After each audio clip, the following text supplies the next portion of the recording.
Le cancer colorectal touche 43 000 personnes en France tous les ans. C'est la deuxième cause de décès par cancer en France. Plus il est pris tôt, et meilleur sera le diagnostic. Les signes d'alarme du cancer colorectal sont en fait banals. C'est pourquoi il faut le dépister. Tous les Français de plus de 50 ans sont concernés. La prévention consiste à dépister un cancer lorsque l'on a mis en évidence certains facteurs de risque particuliers. Dans ce cas-là, on va faire une coloscopie qui permettra de retirer les lésions précancéreuses.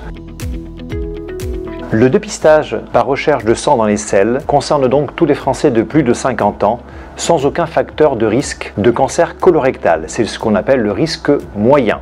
Lorsque le test est positif, dans 70 à 80% des cas, on pourra trouver alors un cancer ou un polype avancé, c'est-à-dire un gros polype à risque de devenir un cancer. Lorsque la patiente ou le patient a des facteurs de risque, donc des risques élevés d'avoir un cancer, dans ce cas-là, il ne faut pas faire ce test, mais faire une coloscopie et votre professionnel de santé gastro-entérologue est là pour vous conseiller et orienter. On parle d'un risque élevé lorsque ce risque d'avoir un cancer du côlon ou du rectum est multiplié par 2 voire 6, soit 6 à 20%. On se base pour cela sur des antécédents personnels et familiaux. On parle de risques très élevés lorsque le risque d'avoir un cancer colorectal est de 70 à 100%. Ce sont des cancers héréditaires, la maladie de Lynch ou syndrome HNPCC et la polypose adénomateuse familiale.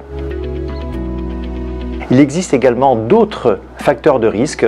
En effet, lorsque l'on est un homme de plus de 80 ans, lorsque l'on fume, lorsque l'on boit de l'alcool, lorsqu'on mange trop de viande rouge et pas assez de viande blanche, trop d'aliments frits et pas assez de légumes, lorsqu'on est diabétique, lorsqu'on est sédentaire, on sait que dans cette situation, le risque de cancer colorectal peut être supérieur. Le dépistage du cancer colorectal est vraiment extrêmement important à faire car c'est un cancer qui est fréquent. Il ne faut pas hésiter à poser la question à son médecin, au gastro-entérologue, pour savoir quelle est la meilleure des options choisies pour ne pas avoir une perte de chance et ne pas avoir de cancer du côlon.